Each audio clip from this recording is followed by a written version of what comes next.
सोते समय आपको बहुत सावधान रहना है। और प्रायः गलती सोते समय करते हैं उपासक की, कोई प्रपंच की बात याद करते हुए या मोबाइल देखते हुए या कोई गंदी चेष्टाओं का आपकी रात बेकार चली जाएगी। अगर गंदी चेष्टा हो गई तो सुबह भी बेकार हो जाएगी, दिन भी बेकार हो जाएगा, निरुत्साहित हो जाओगे। सोते समय आपको समय नहीं देना व्यर्थ चिंतन का। उसी समय विषय चिंतन होता है, उसी समय विषय भोग की आकांक्षा जागृत होती, उसी समय विषय देखने की इच्छा होती। मोबाइल है तो जिस समय आप अपनी शैया पर जाएं स्विच ऑफ कर दें। उसमें मैसेज घंटी आने का कोई भी रास्ता मत रखें। मान लीजिए आप उपासक हैं भगवत प्राप्ति के, 30-35 वर्ष ये नहीं था तो सब मर नहीं गए थे।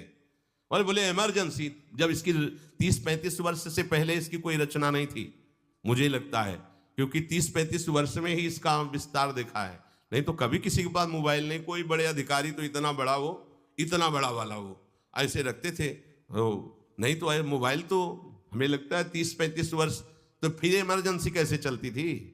कैसे चलती थी इमरजेंसी? और आप ब्रह्मा हो क्या कि इमरजेंसी संभाल लोगे? स्विच ऑफ करो।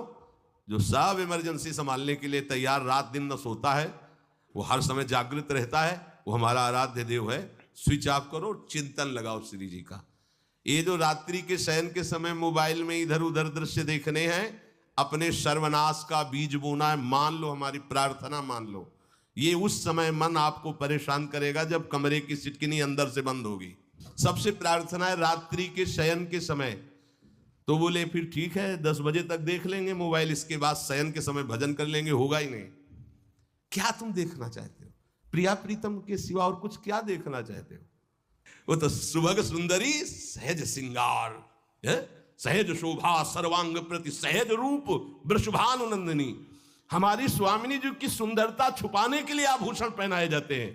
औरों को तो आभूषण सुंदरता बढ़ाने के लिए, यहां छवि के छिपाए को ऐसे के दास होके क्या देखोगे मोबाइल में?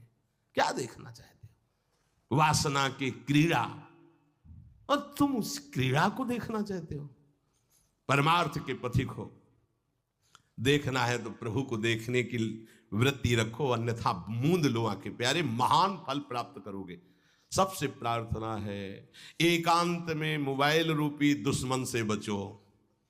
क्योंकि जब आप गंदी बात कहीं देखोगे तो आपके अंदर वैसे ही चिंतन बनेगा, वो ऐसे ही लगेगा मैं भी ऐसा करूं, मैं भी ऐसा भोगूं, मैं भी ऐसा देखूं। मान लीजिए आप, जब हमारे शास्त्र कहते हैं कि पशु पक्षियों के मैथुन को भी नहीं देखना है, अगर ऐसा एक बार दृष्टि पड़े तो मानसिक प्रणाम करके दोबारा दृष्टि ना देना। और आप मोबाइल में ऐसी चेष्टाएं देखोगे, कैसे आप भगवत भजन करोगे? कैसे भगवत प्राप्ति का उद्देश्य रख पाओगे? ये कलयुग की बहुत महीन चाल है कि उसके बिना काम नहीं चलेगा और हम तुम्हें काम से युक्त कर देंगे। इसके बिना काम चलेगा नहीं, तुमको रखना पड़ेगा। और जब तुम इसे रखोगे तो हम काम अपना कर लेंगे। कलयुग ने कहा हम अपनी व्यवस्था बना लेंगे। यहां कह रहे जब आप नींद में जा रहे हैं तो बिल्कुल मानो मृत्यु शैया पे जा रहे हैं। आपको उस समय नाम जप में बहुत ध्यान देना है, कहीं मन बहक ना जाए। तो क्या होगा, 5-6 घंटे जो आप लेटोगे ना, वो भी भजन हो जाएगा। हमारा जो सततम योमाम स्मरति नित्यशा है ना, ये पूरा हो जाएगा। नहीं उस समय हम सो जाएंगे तो हमारा 6 घंटे का भी योग हो गया, 6 घंटे भजन रुक जाएगा। और ये 100% पक्की बात अनुभव की कहते हैं, यदि सोते हुए भजन करोगे तो जगते, कई बार तो पकड़ा है कि अगर आधे पद में बेशुद्ध हो गए तो वो पद पूरा जगते ही शुरू हो गया है। मतलब बीच में स्थिति भागवती की रही। जैसे बेहोश करते समय हमने कहा था जब ऑपरेशन के हमें बता देना, तो उनका बाबा अब इंजेक्शन लगाने वाले हैं तो वो 1 मिनट हमें केवल दीजिए, अपनी चित्तवृत्ति। तो जब होश आया तो वही पहले चिंतन चल रहा था, वही चिंतन। जैसे सोने के समय बेहोश हुए तो जगने के समय वही चिंतन, ऐसे ही इंजेक्शन से जब बेहोश हुए और जब होश आया तो वही चिंतन चल। बहुत बड़ा चमत्कार अभ्यास का है। नींद खुले तब से लेकर गाढ़ नींद आने तक स्मरण में कभी रुकना नहीं। और आपको एक छूट दे रहे हैं। कभी कभी क्या होता है कि एक मंत्र में, एक नाम में जैसे बहुत देर अभ्यास करते तो मन उबने लगता है।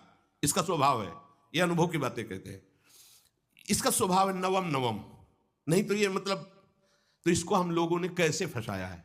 जैसे गुरु मंत्र जप रहे, अब 2-3 घंटे लगातार गुरु मंत्र जप, अब इसको उबन बढ़ी, अब ये छोड़ रहा है, बीच बीच में पता चलता है छोड़ना चाहता है, छोड़ रहा है।